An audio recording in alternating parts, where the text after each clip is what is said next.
Hello there. How's everyone going? Who have we got with us? Let me know. Like always, if you can hear me, if the music's too loud, too quiet, I'm too loud. Obviously, it's just gonna be me today. I'll put that same open invite for the Discord into the thing in case anyone wants to, I don't know, chime in at any point. But yeah, in case you missed it, put that in there. In case you missed it, the point of this stream, I'm gonna try and make this one a little bit shorter, but it's gonna be more, I guess, a little bit more instructional versus what the last few streams have been, where it's just a little bit more like shooting the shit with the boys. This one I want it to be a little bit more informative, so I'm gonna try and make it 30 minutes ish, and then upload it to YouTube, obviously, and it'll be a little bit more in line with all the other instructional stuff we have there. But yeah, I don't know. We can just get right bloody into it. We'll go to my screen. Hello.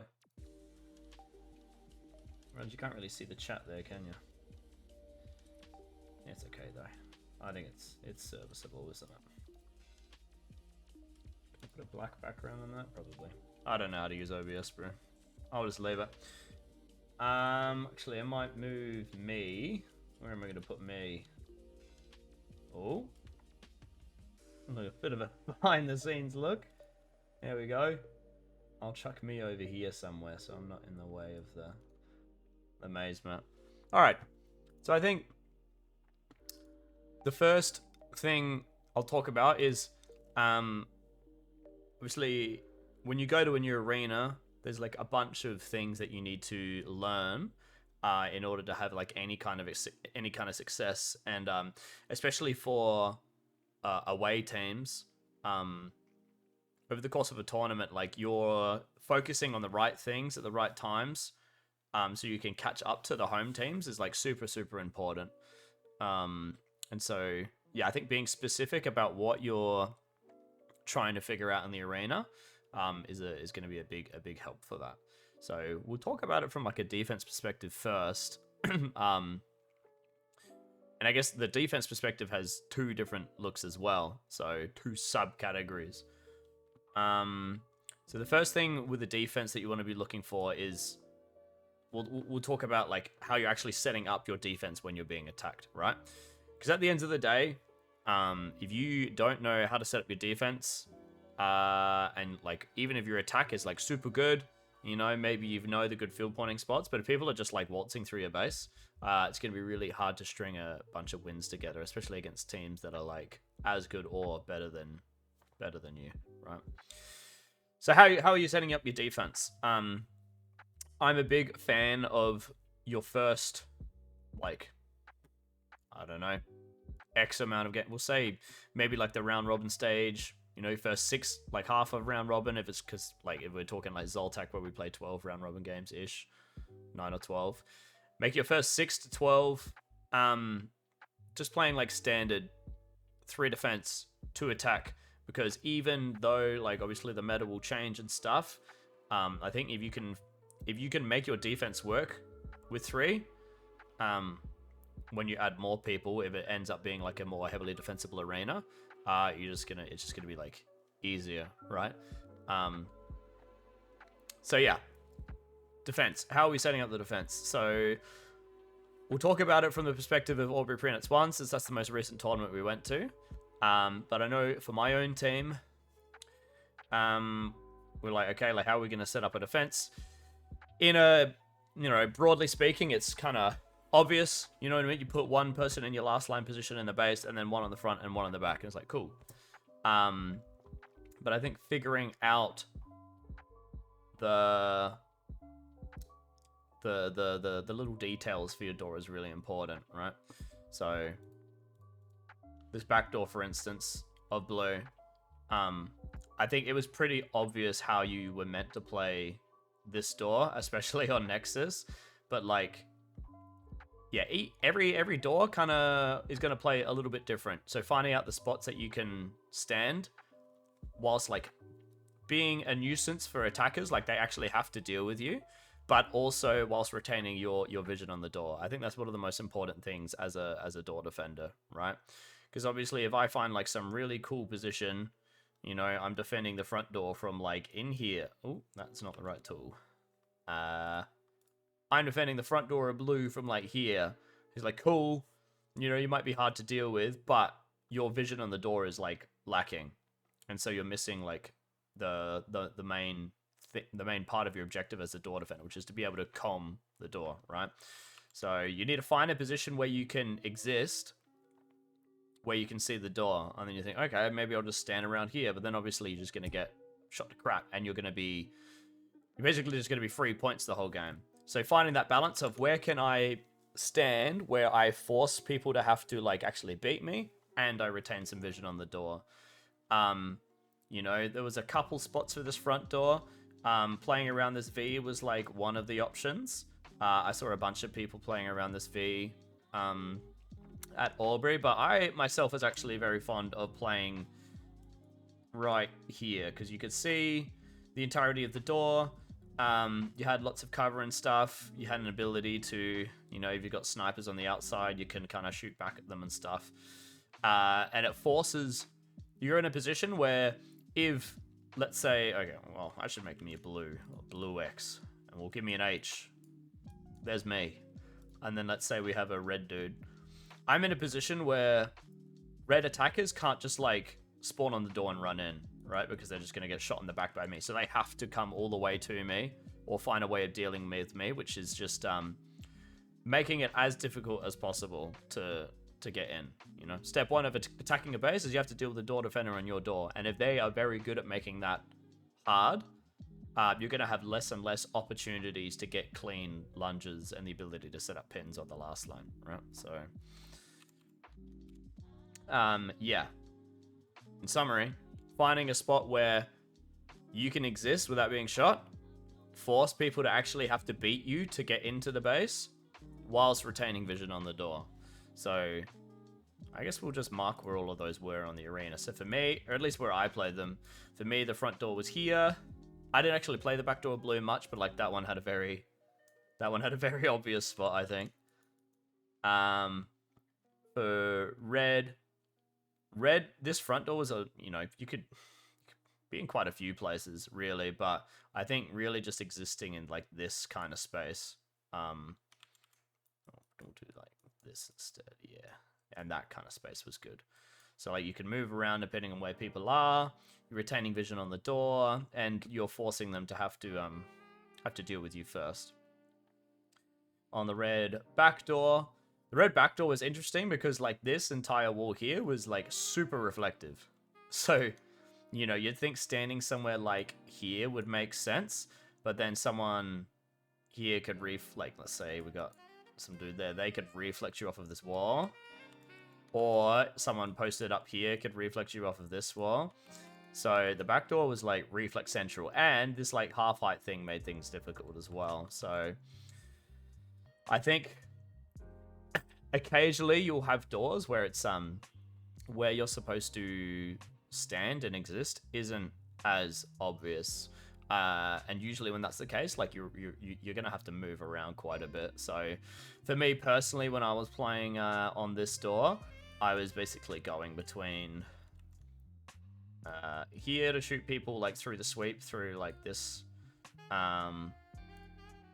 Here, like if there was someone, you know, some green fellow or whatever coming up here or there, and yeah, just taking duels like around these panels here. I tried to avoid being in this space here just because of how easy the reflex were. But yeah, occasionally you'll find doors where you're supposed to stand isn't as obvious. Like this backdoor one and the backdoor green, for example, is like, where else are you gonna stand? You know what I mean? But yeah, I'll put my X's back here. This was one where I moved around quite a bit between like these kind of spots, personally. And then the front door of green was another example of a door where there was so many sight lines. You You know, even this little bloody gremlin crack thing. There were so many sightlines onto the front door. It was really hard to exist. So, yeah, I myself ended up playing around pretty much this panel and like this panel here, you know, and which side of it I was on was dependent on like where people were. But it was admittedly really hard to exist on that front door, and I believe that's going to be one of the things they're going to change about the arena going into like future pre-nuts and stuff. So anyway, let me write this down somewhere because I just keep saying it. So we're going to say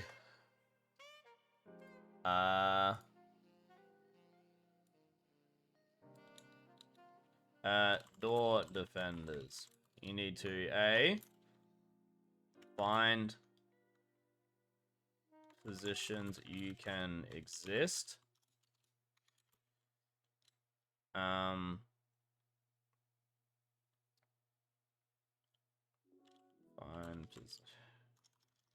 Retain vision on the door and be difficult to deal with. Those for me are my main things I'm looking at when I'm a door defender. Specifically when I'm being attacked. We'll talk more when we're not being attacked later, but yeah. That's that. Let's talk about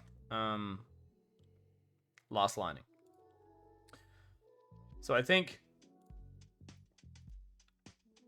obviously I think the last line is a little bit more obvious, I guess, but just figuring out like which positions in the base you can use to watch different doors, finding if there is one position where you can watch both doors effectively, which if that's the case, that's like that's a pretty damn good spot.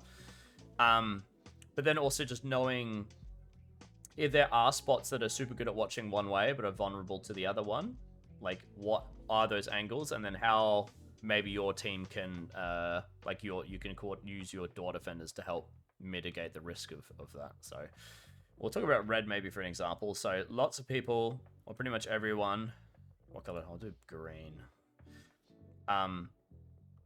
Pretty much everyone was playing in this V here, or I'm not sure what the locals called it.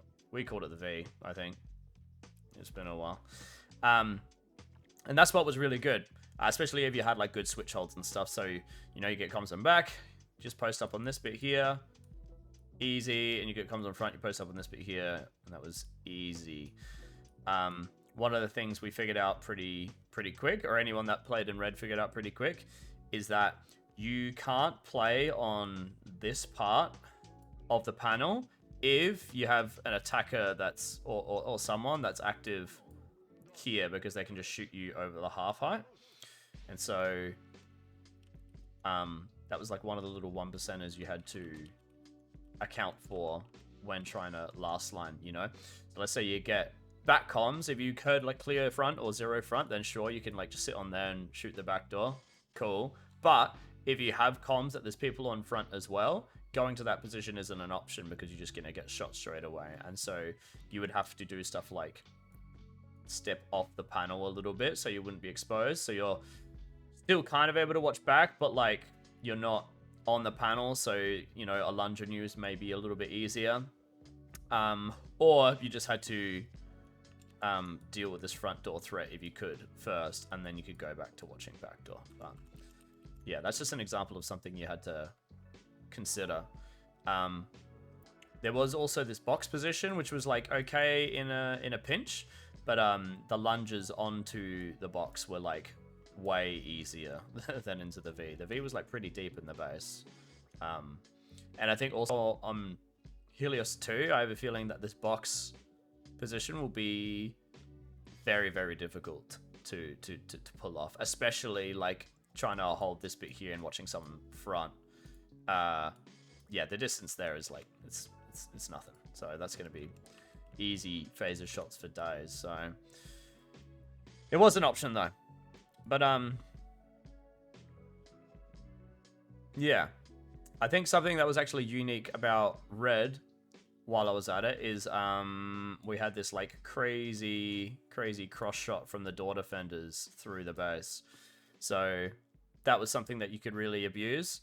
If, let's say, I'm the backdoor defender and I've got 0 on back, and there's like front stacked, crazy comms, like they're setting up pins and stuff, you could just completely like destroy all their hopes and dreams by watching through the base, and like between the last line and you, like no one's getting in that way. So that was something red specifically that was very, very strong. I think too strong. Especially like the red last line position was strong by itself, and like not only that, but like you can just shoot through the base as a door defender. It's and you could do it the other way as well, obviously. Yeah, that was something unique about red. You could do a little bit at green as well, but anyway, I'm rambling. Got anything else to say about the last line?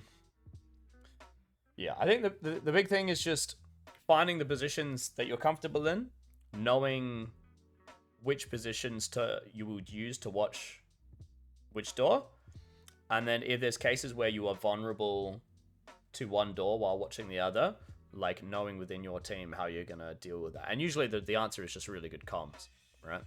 If you've got really good comms, you can, and you know there's no one on the other door, you can position in a way where you are vulnerable to it. And then if there is stuff happening on both doors, I think as a last line, having a plan B of something you can, like a position you can go to or something you can do to, you know, make the best of a shit situation. And that example in green was in the red V is one where, like, ideally if I got backdoor comms, I'll be posted on that panel here to shoot in the door. But if I have like people up on front door as well, you have to compromise and do like a bit of like what I call like a ghost panel. So you can still try and watch both as best as you can, but it's better doing that than just like submitting like just, you know, just taking the death for, you know, give them as hard of a time as you can. Anyway, talk about blue base next. I think blue base, the interior of the blue base was one of the most fun bases I've played in a while. I really enjoyed the blue base. There was, if you had a good last line with good comms, good reaction time, and a really slick switch hold, yeah, this last line position here was crazy.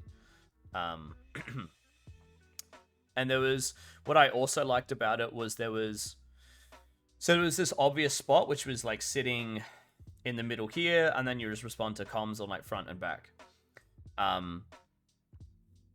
Yeah, blue last line was awesome. And you could just respond to comms, and you know, if you got some front door comms, you could just go all the way to this panel, shoot that way. You've got backdoor comms, go to this panel, shoot this way. I think some people actually, instead of doing switch holding, they were going like between a low hold and a high hold. Correct me if I'm wrong, Robin, but I think you did that as well. Which I think was definitely good. I feel like the switch hold would have been quicker, but then obviously with the switch hold, you may be going to be like less accurate and stuff. But yeah, either way, it was really strong. But it wasn't impossible to crack. Like if you had attackers that set up a pin like this, and they executed on it well, like you'd have your red person come in this way, this person would tag the phaser as you try to like reach and shoot them. It was definitely, you could deal with it. But then what also made this base cool was if your team commed that like there was a pin set up on the door, instead of just like, you know, sitting there and taking the phaser shot or like risking the phaser shot, you could either change how the pin was working by going between, the screen color is like the worst for in there. We'll go use red. You go between either side of this, and you could try and like catch people, or like catch like someone's shoulder here or someone's shoulder here, to try and alleviate the pressure of the pin. Because if you can just shoot one person in that pinning situation, you're like, the pin's like, it's done. You're chilling. So you could do that, or you could go to this like middle panel here in that same situation, and then when your red dudes, or when your attackers go to come in, they set up a pin, and they go, oh, where the hell is he? And then they like go to lunge in, like you're sitting here and you're like tagging him up, or they come in this way and you can tag him up and stuff. Yeah, blue was really awesome. But anyway, I think the summary of that is knowing the positions to watch different ways, but knowing what your options are if people do set up things like pins. That should be, yeah, a big focus for you as a last line. Green base was a little difficult. There was a few different ways that people were playing it. So we had some people that like especially the smaller, more agile people were like playing on, and I was doing this as well, playing on the half height, and they would like, for like righties, they would like switch hold to watch backdoor, and then they would just like be crouched behind this half height to shoot the front door as well. But you could also play on this panel here, just shooting this way, and then when you got backdoor comms, you could try and like shoot over the half height here. And it was okay. I feel like this position here, people were getting lunged out really easy just because of this panel. Let me circle that. This panel here.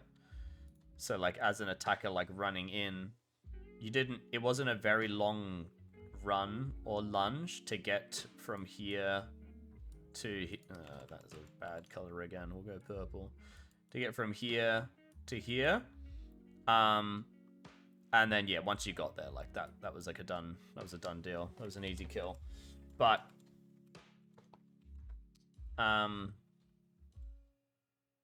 yeah. Obviously we had two different options here. If someone set up a pin over here and you were posted up on this position, you could, you know, change up how that pin was working by, instead of just sitting there like watching through the half height instead, you know. So you had some options there. I think less options than you had at blue, which might have been part of like why this green base ended up being weaker and easier to crack. Yeah, it was okay. I think green base by itself was fine. I think the issue with green base was that it was definitely weaker than the red base and the blue base interior. But yeah, it was okay. And I mean, you could also, like, if you had like 0 on backdoor and you got like front stacked or front loading, you could play around with like playing on this T as well. That was something that was done a few times. A little bit risky, but even some people were playing on either side of this, which was even riskier. But yeah, I think to summarize for our last line, last line. A lot of things you want to focus on. You want to find which position is best for which door.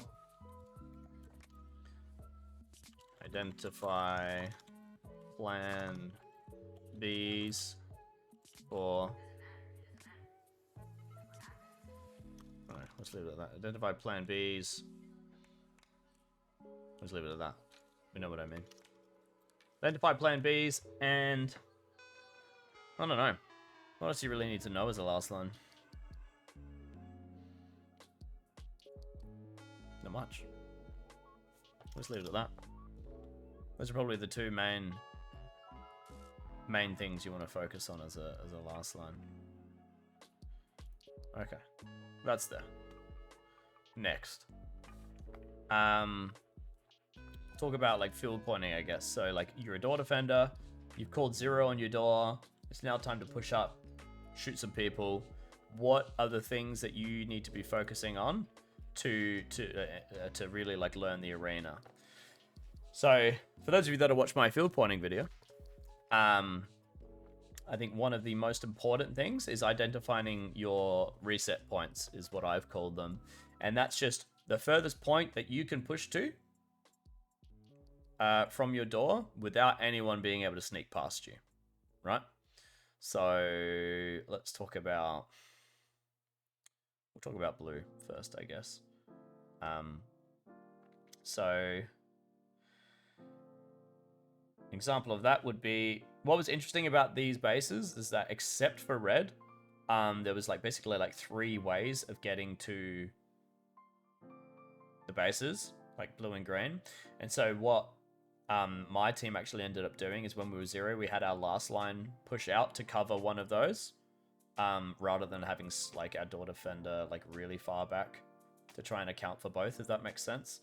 So an example of that would be blue. So when I was playing that front door, I kind of figured out that the furthest point I could get to without anyone being able to sneak past me through this kind of area was this little channel here. That spot was really good. And then from there, I could look around, be like, is there anyone around? Nah. And if I didn't see anyone around, I could go for a quick blitz through like this red sweep, shoot people this way, shoot people that way. Or you could come this way and shoot like people like going into the base as well. For the backdoor person, the furthest point that you could go to without anyone being able to sneak past, if you didn't push out your last line to cover this place here, you couldn't go very far at all. You know, it'd be kind of, I don't know, like, it was really awkward as well. There's so many walls and stuff, but like this kind of an area, that was about as far as you could go to cover this entry, this entry, this entry. You know what I mean?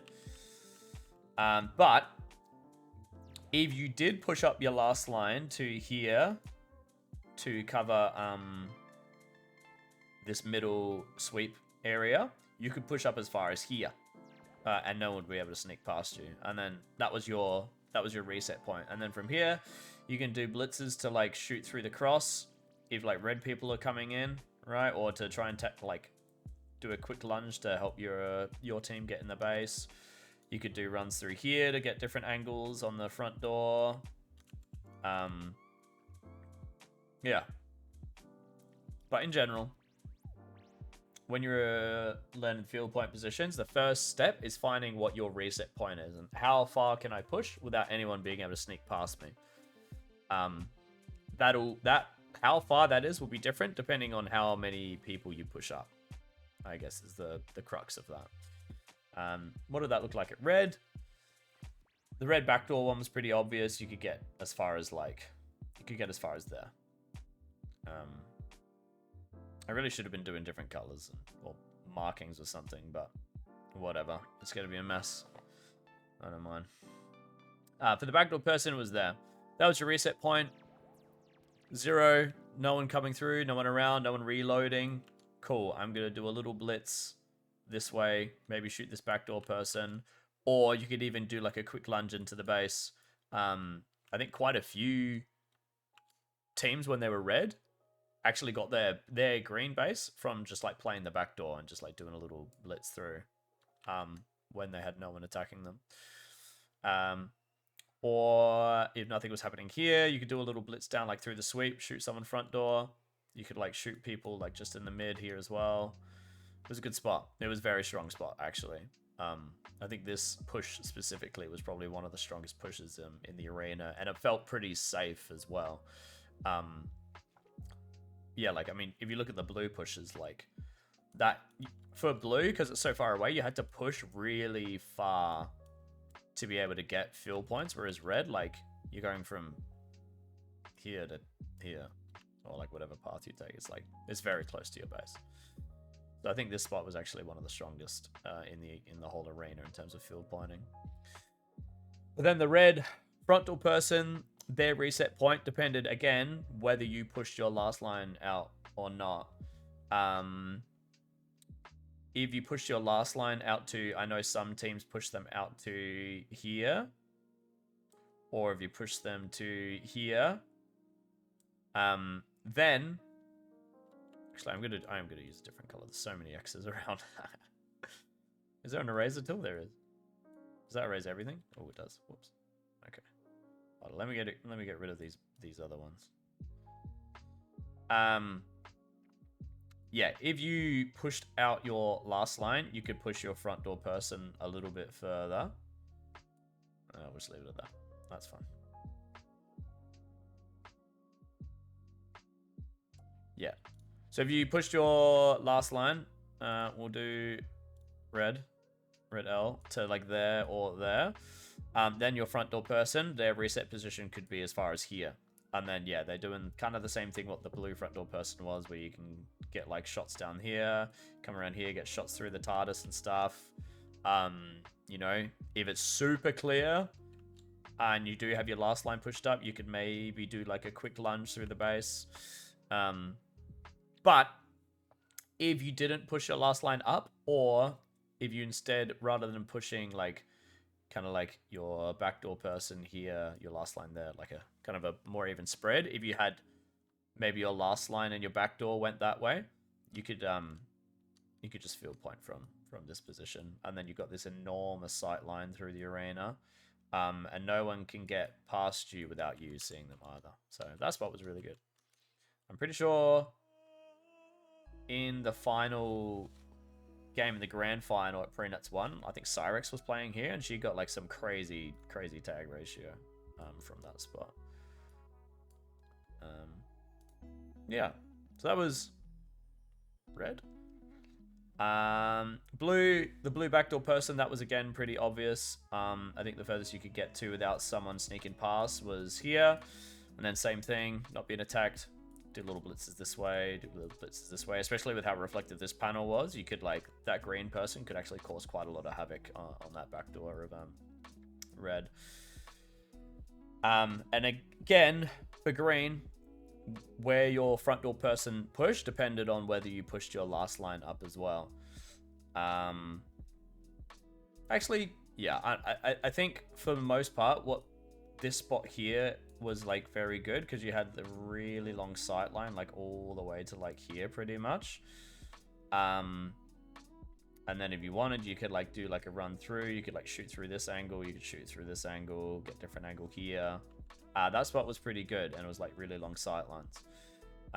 You could leave your last line here to kind of watch this, so that anyone coming through the middle of the arena would be spotted. So long as like, you know, I guess theoretically someone could have come through the sweep, and if the backdoor person missed them, that's going to be a free base. But I know what we did, we ended up actually pushing our last line as far as like, where was it? It was like here or here or something, so they could keep tabs on like this middle part of the arena. But yeah, we'll write the notes for that. So field pointing, you want to identify reset points, and then find pathing or blitzes to maximize pack. Those are probably the two most important things. And I guess a third thing as well is like pathing to field point to reset point. Because if you aren't careful about your pathing to a reset point, there's like a potential of someone just completely sneaking past you. So an example of that would be, let's say, it's a bit of a mess at the moment, but let's say we are doing a setup where, I don't know, the last line and the front door person, they set up like with the last line, yeah, like I've done here. Last line here, and then the front door person goes here. All right, so you've called 0. You've gone from defending your base, you leave. If both of you go like take this path, there is a chance that someone was just like hiding in this sweep here, in this kind of area. Or if it's really cringe, like as you get to this kind of area, they're going like this way, there's a chance that you could just completely miss someone. And then that's when you drop those like really silly bases. You know, like how the hell did that person get through? It's really annoying, and it's not super likely, and I guess it's hard to replicate, but you'd hate to like, you know, let's say it's a golden game to make grand finals, and you've dropped one base in the grand final in your golden game, because of something like that, and that's like ends up being why you don't make the grand final. It's really easy to account for. You just have to actually think about it. So if you do take that same situation, get our last line here, front door person here, instead of them both going this way, you could have your front door person, say, takes this path through to get to their spot, and the last line takes that path. And then you've counted for all the pathways, and there's no way that someone's gonna like sneak past you. Yeah, that was something Artichoke learned to make a like actually think about it in Bendigo, because that was happening quite a bit with that like forest area. There was so many different pathways. And if you just beeline to your position, and if you like double up on like the same pathway, there was sneak ways on the outside that people could use to get to your base, and you could drop a base for free. So yeah. In general, when you figuring out how to field point, identifying reset points is by far the most important, because at the very least, even if you don't do blitzes from your reset point, you know the furthest place that you can get to and get like some pack, without some like dropping like really silly bases. But then to really maximize what you're doing, finding like your good pathing for your blitzes, so you're not just, you know, getting tagged to crap on your way to try and get field points, and then you can't shoot anyone for 8 seconds. And then what your pathing looks like from being crunched to your field pointing state, to account for silly pathways and stuff. Yeah. Cool. So that's defense. I guess we could talk about attack now. This arena map is a mess. How am I going to deal with this? I'm just going to leave it. A little bit chaotic, but whatever. Maybe I'll try rub out. I'll rub out some of the stuff on the doors. I'll do that. I don't know. I don't think I really missed anything.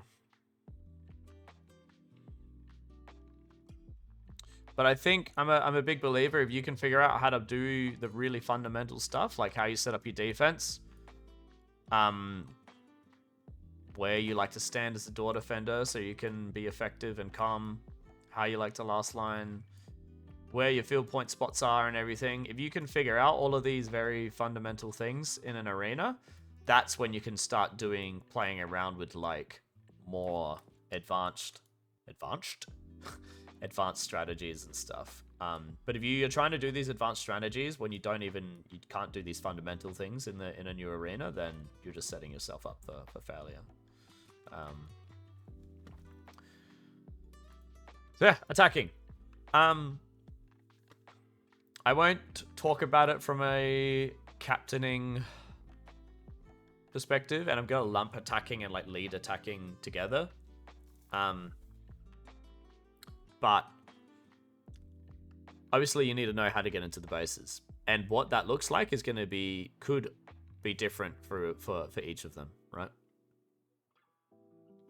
But in general, I think figuring out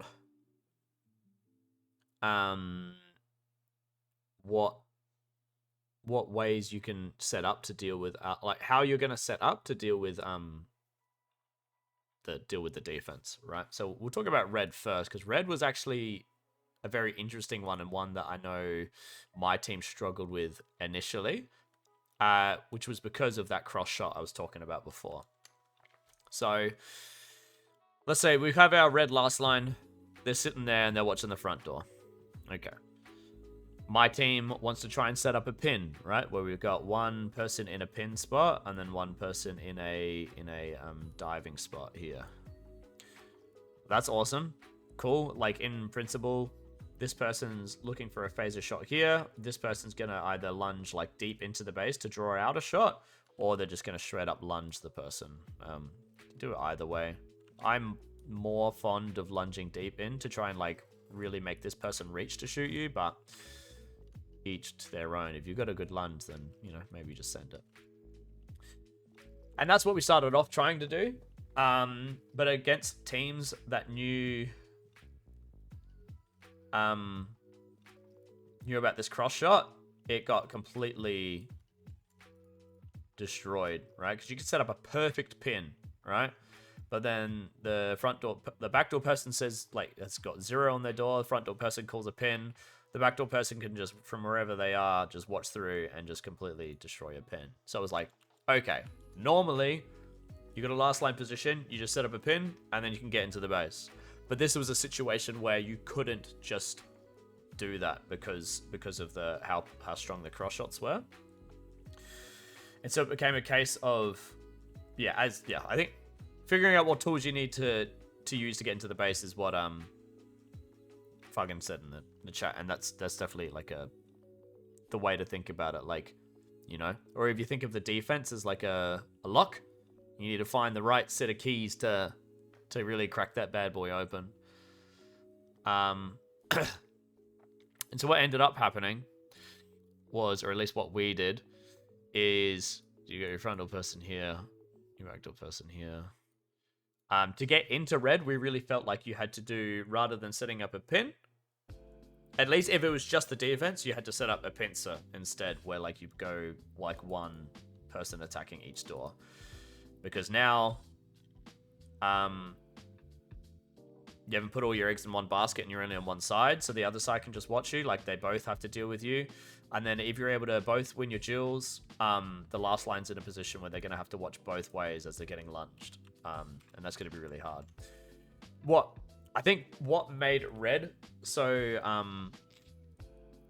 what made red so strong was it being on Nexus. Because I think pincers are inherently way harder to pull off on Nexus, because a pincer is predicated on both attackers winning their duels on both sides. And then obviously on Nexus, if you come up to someone deactivated, it's like, it's really hard to beat them, especially if they're just like sitting on top of you and it's like no one else is there. It's not chaotic, so they can hear your pack perfectly. Pincers are way better on no trigger logout systems for sure, and I have a feeling red will be made a bit weaker.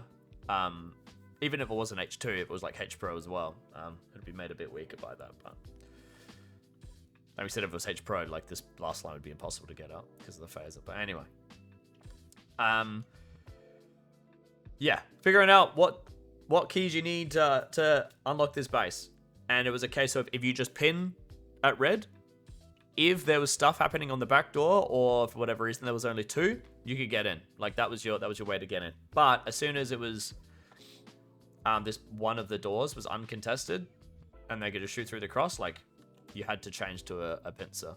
And I think being able to identify that in the game is really important, so you don't just like waste heaps and heaps of deaths trying to keep trying to put the same key in the lock that's like, it's this key does not fit that lock, so like stop just trying to make it work, right?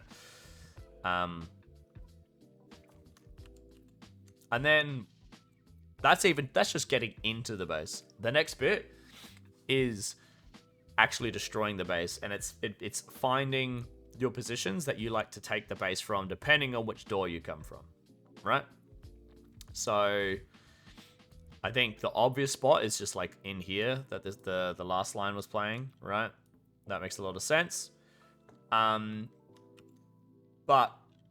when you're attacking, if you've come from a door, so I've come from this front door and I've killed everyone, if I do it quick enough, and I get into the base quick enough, I can position in a way where I'm like completely exposed to the door I've just come from, but I know no one's going to come there, or at least the chances of them coming from that direction is very unlikely. And so I can play in a different position to what I would normally. I myself, if I came from the front door and I won my duel and I managed to get the last line, was very fond of taking from this spot here.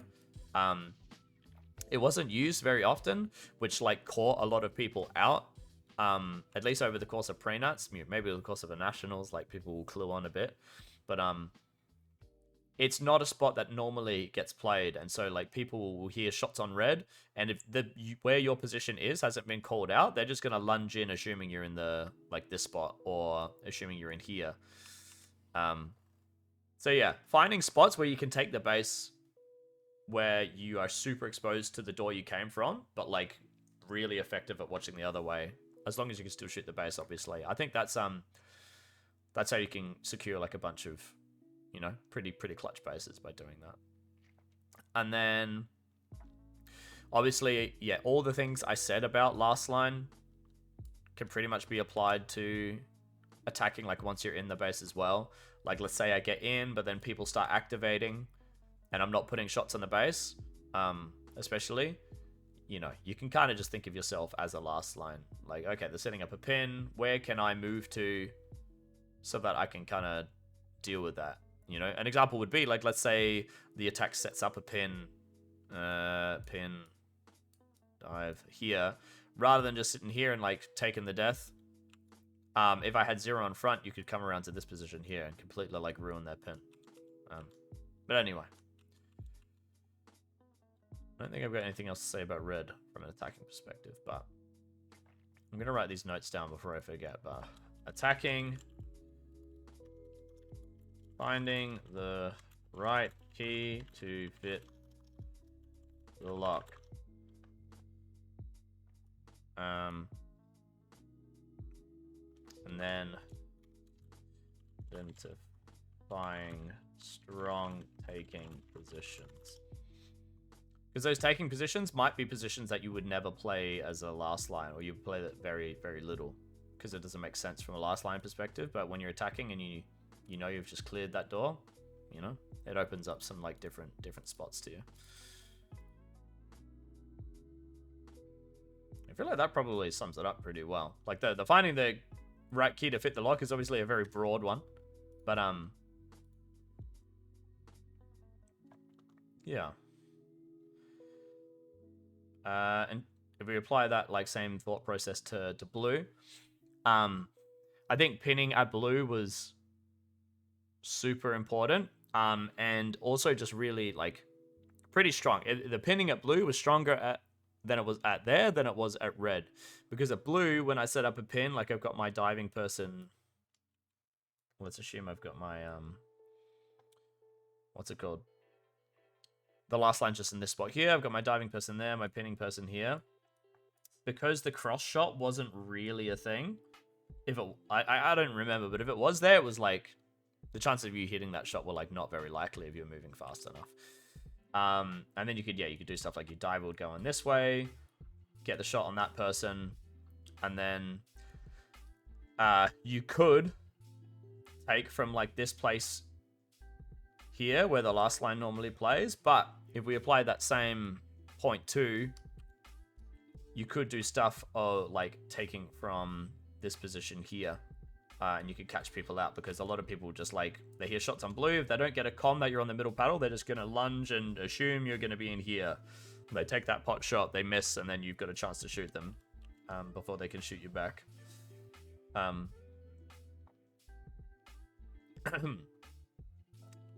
Yeah, the pins at blue were very good, and that was a case of like the key for the blue base was pins. Obviously, you could still make pincers work. I think pincers are one that will always work. They're just inherently harder to pull off because it's predicated on both attackers winning both of their duels, which even on trigger lockout, even though it's easier, like way easier on no trigger lockout than playing something like Nexus, it's still, you know, sometimes the stars just don't align. You can have those times where you're attacking with your teammate and you're like, okay, I'm winning my duel, but like they just keep losing their duel, and then you've won 3 in a row, and then finally you lose one, and then that's when your teammate wins their duel over there, and it's just like, oh my god. So something to bear in mind. But yeah, pins are blue, very good. You know, you could do that from either door, as well. And then green base. Pinning on this front door was like pretty decent. So you would have your person that dives into the base here, person pinning here, like assuming they were in they were last lining this position. Yeah, you would have your diver like either go in tight, or I guess you could lunge at them. But yeah, again, I'm fond of going tight, really tight, to really try and draw their phaser out, and then this person would tag him as they take that shot. Just like how far green this position was from the door, and then also just how the angles worked out with where the dive is coming from, where like the last line already like barely has to reach, like expose their phaser to hit someone there. If the diving spot was like here, for instance, where you could go in, then it's gonna draw out the phaser much more. But yeah, you could pull them off on the green front door. They were just a little bit harder than I would say the pins were on blue, or on red if you weren't getting cross shot. But it was definitely an option. And then on the back door was whack. I feel like the back door you could literally just get away with, like once you've tagged like the backdoor person here, you could just like sprint it. Especially if they were playing like this last line position here, it was pretty easy to just like get a bit of a pace on and just run in, and then yeah, that's all she wrote. And sometimes you will have bases that have this relationship where like you don't have to really set up a pin or a pincer or anything. There'll just be something where like if you just go quick enough, or like maybe if you want to be, a little bit more technical about it, you can sit on this baseline, do a feint to draw out a shot, and then once you see the shot go, you've got half a second to cross this gap, which was like that's enough time. You could do that as well. It was pretty easy. Or if they were set up on this bit here doing switch shots, that's where you could set up a pin where your pin person would be here, your diver would be here, and then you could either just go in tight, or you could just like dive at them. But I think going this way to try and shoot them over the half height was good. And then if they take a shot at you, they're at risk of being tagged by this pinning person here. So, and then once again, pincers will always work. Like if you got, 1, 2, and you both go at the same time, like the last line's not going to get both of you unless they get lucky or are insane. Yeah, but I guess the learning how to attack can really be summarized into finding the right key to fit the lock, i.e. what doors can I pin from, what bases can I not pin from, like when can I pin, figuring out if there is any just like solo plays you can do, like this green backdoor of just like running in, play, just run in, go real fast and you'll get in. That's really important. Because I feel like, especially at the higher levels, if you don't have a replicable way of getting into the bases and you're just playing off of straight chaos and like you and your teammate are like attacking together, but you're kind of just like making solo plays, a good defense is gonna take you to town. So I think having replicable ways of getting into bases is good. That being said, there is definitely lots of value and lots of players that are very good at making occasional chaotic plays and doing things that are unexpected. But I feel like that only works if they are occasional. If you're making crazy chaotic plays like all the time, then that in itself almost comes predictable. But if you're the team that always sets up pins on like this door, and then suddenly you do something where like instead of pin, like you set the pin up and your person goes through like the sweep and it becomes a pincer instead, shoot like the front door person watching through in the back, that's good. But if you do that every time, it becomes predictable. So I guess I could add a little point there. We'll say weaving chaotic and opportunistic plays. I think, yeah, we'll put that in there.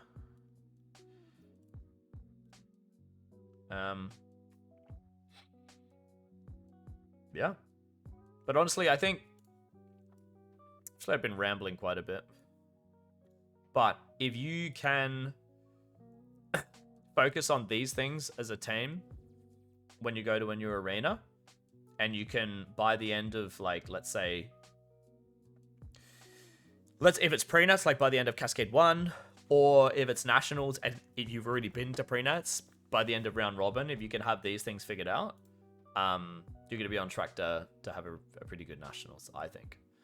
I don't know. Anyone in the chat, have you got anything that you feel is really important in terms of learning an arena that you think I've forgotten? I haven't really touched on strategy. Because like I said before, I feel like you need to have a really good grasp of the fundamentals and like these basic essential things first before you start delving into like the meta and what kind of wacky strategies you can do. But I don't know. Sean said, off topic, how you play the first 20 seconds of a game can be good. Yeah, for sure. I think, yeah, that was something that we started, like, after, I say we. When I say we, I mean Aftershock.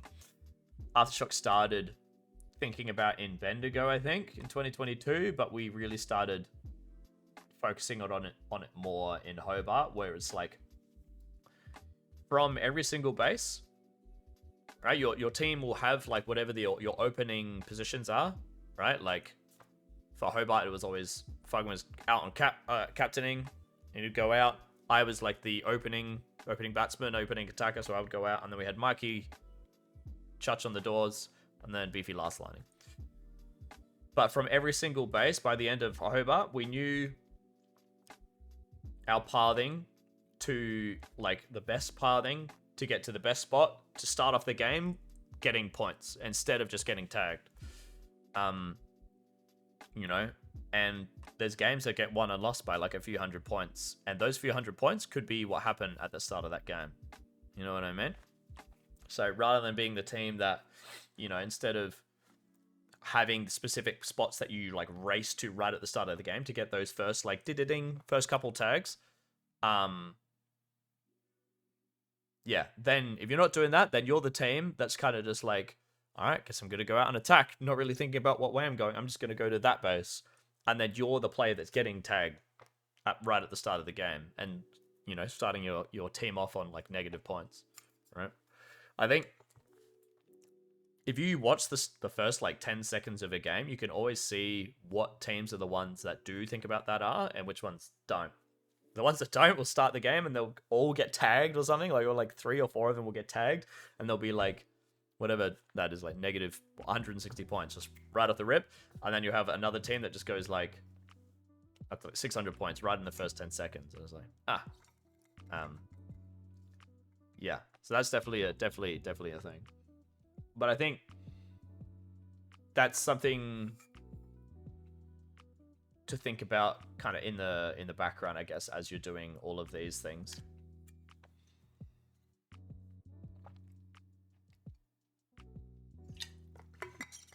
Yeah, figuring out how you want to deal with sneaks is definitely important. And I kind of touched on that before, and like what that looks like when you initially go from your crunched state as a defense to being into your field pointing spots. But I guess, I don't know. I guess it's more of like a 1%er, but knowing how you're gonna crunch as well. I think that was something that we did less in Hobart. Again, we means Aftershock, for reference. We did less in Hobart. We definitely did in Bendigo, where we'd push out to a field pointing positions, and if someone said home, by the end of the tournament, we had a specific path that we would take that would put us in the best position to deal with like this sudden attack or this person sneaking through.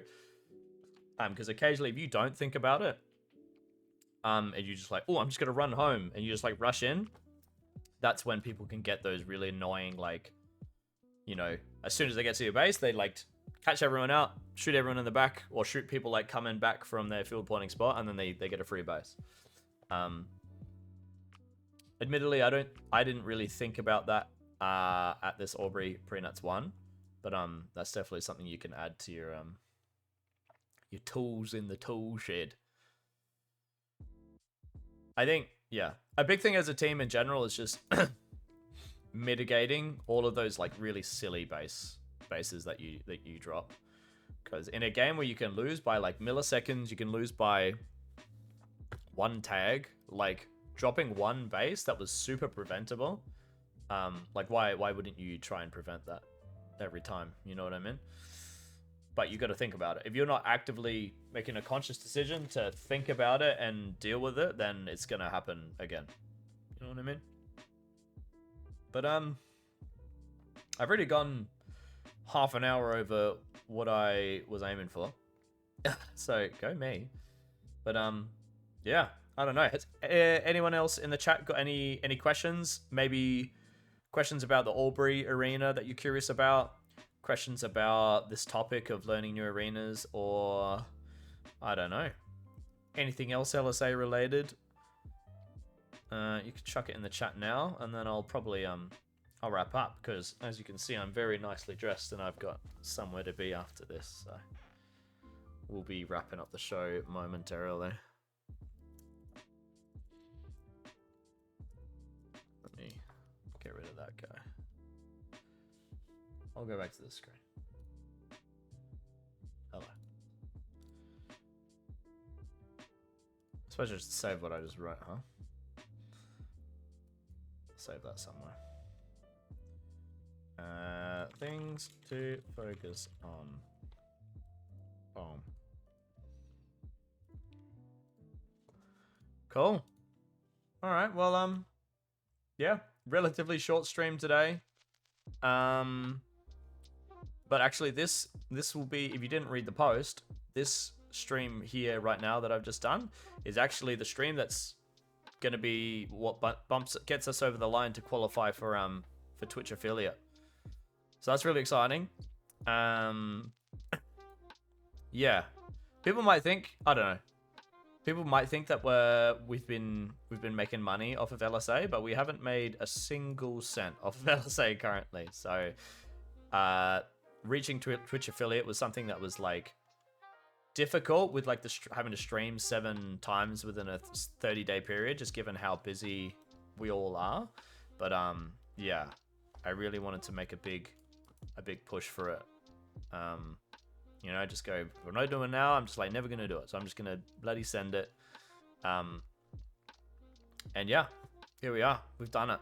So if you're a Twitch enjoyer, a Twitch user, we'll announce when like we've officially become affiliate. I don't actually know what the process looks like once you like do you reach the requirements. I don't know how long that is, but we'll be posted on the socials and stuff to kind of celebrate that. And yeah, if you want to help support the LSA brand, the LSA project, subscribing to the Twitch channel will be one of the ways you can do that. But anyway, I think what I was also going to do is we launched that merch store recently. I was going to do a Black Friday sale thing, but then I couldn't figure out how to do specials or promo codes or anything on the website that I'm using. So I'm going to figure that out, and then I might do like a Christmas special or something for the merchandise store. But anyway, I think I'm going to wrap it up there, everyone. So thank you for joining me. Have a good night. And yeah, I think the next stream that'll probably be happening will be the Swedish Nationals. They're being played right now, I think, actually. So if you want to consume some laser tag content, you can head over to the Sweenats Twitch stream, which I shared a link to that in the Facebook group, the LSA Facebook group. But yeah, the next thing will probably be the Sweenats 2023 review. And then, I mean, Pre-Nats 2 is like not that far away. I think it's 2 months or something. So we'll be doing a Pre-Nats 2 predictions stream as well at some point. So those are probably the next 2 ones you can expect in the next month or so. But yeah, all right, that's it. Goodbye. Signing off.